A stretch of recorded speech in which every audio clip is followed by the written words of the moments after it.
It's an interesting 2024 induction list for the National Film Registry. Some key movies of the 80s and 90s, some classics and some head scratchers, because not all the movies that got in are considered culturally relevant to all populations, but specific ones.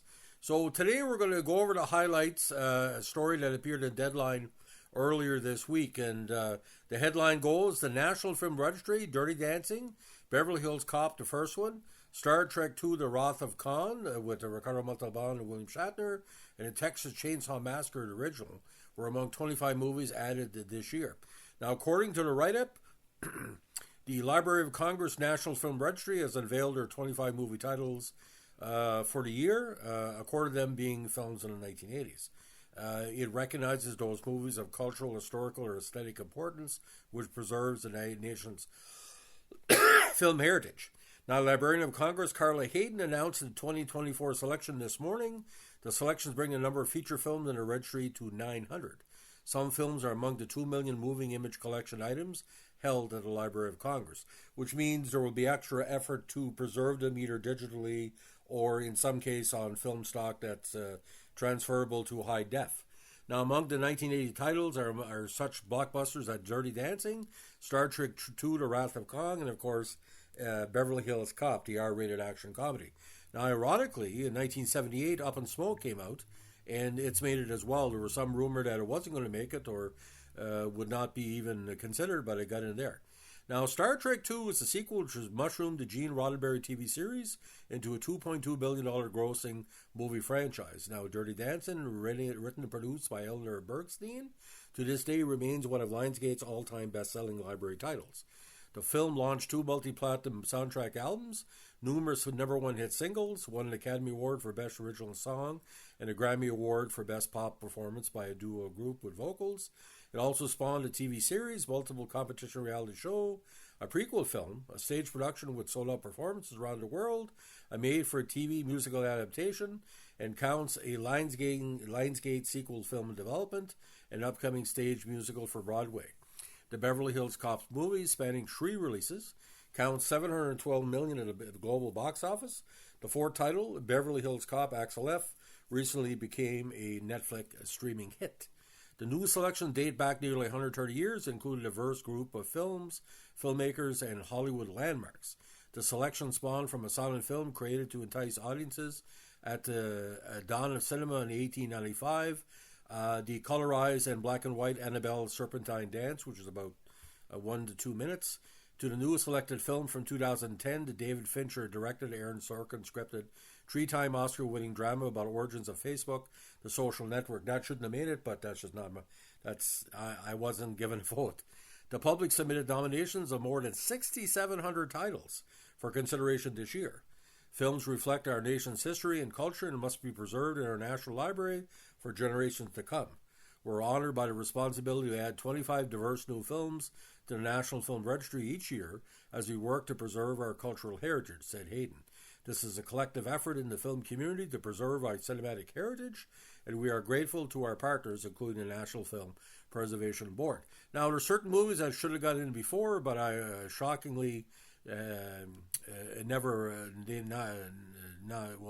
make it. Now, the National Association of Theater Owners is also represented on the library's National Film Preservation Board by Joseph Masher, NATO board member and CEO of Scene One Entertainment, and Michael O'Leary, NATO president and CEO. Movie theaters are among the few places left that allow people to share a common yet unique experience, said Masher. Cinemas reinforce these memorable communal experiences when many of us are looking for ways to build bridges and connect. Now, O'Leary said, for more than half a century, Americans of all ages have been flocking to theaters to experience the magic of a great movie on the big screen. This list honors that legacy and is more than just a celebration of movies of an art form. Now, 5 films selected this year include prominent Hispanic artists or themes, including American Me and Mi Familia, Star Trek II, The Wrath of Kahn, Spy Kids, and of course Cheech and Chong's Up in Smoke. Now, 2 movies this year feature a work of Edward James Olmos, Mi Familia and American Me. This brings the actor's movie to a count of 8 in the registry. American Me reps his first appearance as a director in the registry. with this year's edition of Mi Familia. Director Gregory Nava now has 3 explorations of the Hispanic experience on the National Film Registry, the other titles being El Norte and Selena. 2 films this year rep Cheech Marine's first titles in the registry, Up in Smoke and Spy Kids. Now, Lou Adler produced American Me and Up in Smoke, and Adler has several other films in the registry, including Monterey Pop, Rocky Horror Picture Show, and the appearance in 20 Feet from Stardom. Now, Powwow Highway, a very underrated Aboriginal movie from '89, stands as one of the first indie movies to treat Native Americans as ordinary people. This is American movies. Canadian movies did that years before, navigating the complexities of everyday life, departing from long perpetrated stereotypes. The film was based on a novel of the same name by David Seals. Of those titles made by black directors this year, there's Compensation, Ganja and Hess, Uptown Saturday Night, Will, and Zora Lathan student films. The film Will is widely considered to be the first independent feature-length film directed by a black woman, Jessie Maple, a trailblazing cinematographer and director. Now, an Oscar-winning documentary selected this year tells the story of the National AIDS Memorial Quilt called Common Threads, Stories from the Quilt, a very, very impactful movie, which was also an important period in LGBTQ history. The library also holds the newly digitized archival records of the National AIDS Memorial Quilt, representing the lives of those who died from AIDS since 1981. Now, deaf characters and culture are represented in 2 films this year. 1962's A Miracle Worker and Compensation. Now, I'm quite surprised The Miracle Worker wasn't in before because of the great performances by Patty Duke-Aston and Anne Bancroft, but it is what it is. So again, just a recap of the... and there's 2 movies on the list that I'm surprised, like you wouldn't believe it, they weren't on before. Annabelle, Serpentine Dance, 1895, both the black and white and colorized version. Coco's Earth Control, 1928.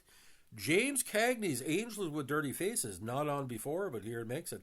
And a shocker, ladies and gentlemen, I thought it was already on, Lou Gehrig, biopic with Gary Cooper, Pride of the Yankees, which also co-stars many real-life teammates like Bill Dickey and Babe Ruth. Invaders from Mars, representing science fiction. The Miracle Worker, The Chelsea Girls, independent film. Ganja and Hess, Texas Chainsaw Massacre. Uptown Saturday Night, 74. Zora Lathan, student film, 75-76. Up in Smoke, very underrated comedy movie. And, you know, you smoke your own shit with that one. Will, 1981. Wrath of Kahn, Beverly Hills Cop, Dirty Dancing, Common Threads, Powwow Highway. My Own Private Idaho, which is a controversial pick because it should have been there years ago. American Me, Mi Familia, Compensation, Spy Kids, Latino action movie. Very, very good selection here with No Country for Old Men and The Social Network. So that rounds out kind of the modern era. But I think TCM also had kind of a broadcast on many of the new inductees. I watched Pride of the Yankees.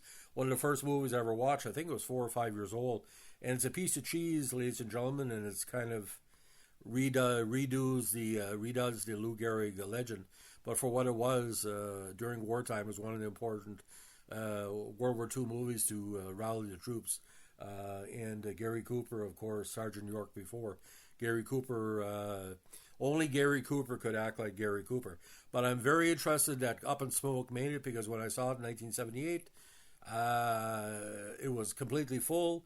10 people walked out, and the people who walked out of the movie were booed by the people that were still there. It's an hilarious movie, kind of based on their records and stage performances from years before. And like I said, every time I say people were going to smoke some shit, I think of Up in Smoke. And Tommy Chong, being Canadian, I think is one of the few Canadian actors besides William Shatner to be in heavily featured in these new movies. But Uptown Saturday Night again, Richard Pryor and Sidney Poitier, that was the big tag team back in the day, and good to see James Cagney on there. And but Annabelle's Serpentine Dance is quite beautiful, ladies and gentlemen. Very, very much a bird in flight type of mini movie.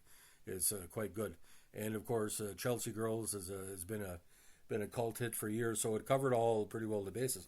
You only do 25 a year, maybe they might be larger in future, but to me, ladies and gentlemen, it covered all the bases, and like I said, it's just 1 year in a life. So now, Ladies and gentlemen, if you like what you're doing here with our film and movie tributes, let us know with a like, comment, subscribe, or share.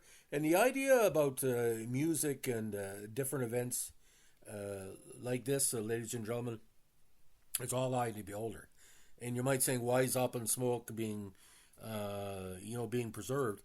Yeah, it's a stoner comedy. That was big for between the mid-'70s until, modern day. There's been many good stoner comedies, and it was one of the best. Everybody rips off Cheech and Chong. And in the words of Cheech and Chong, I'm watching Western, man, but it's really boring. He said, that's a test pattern, man.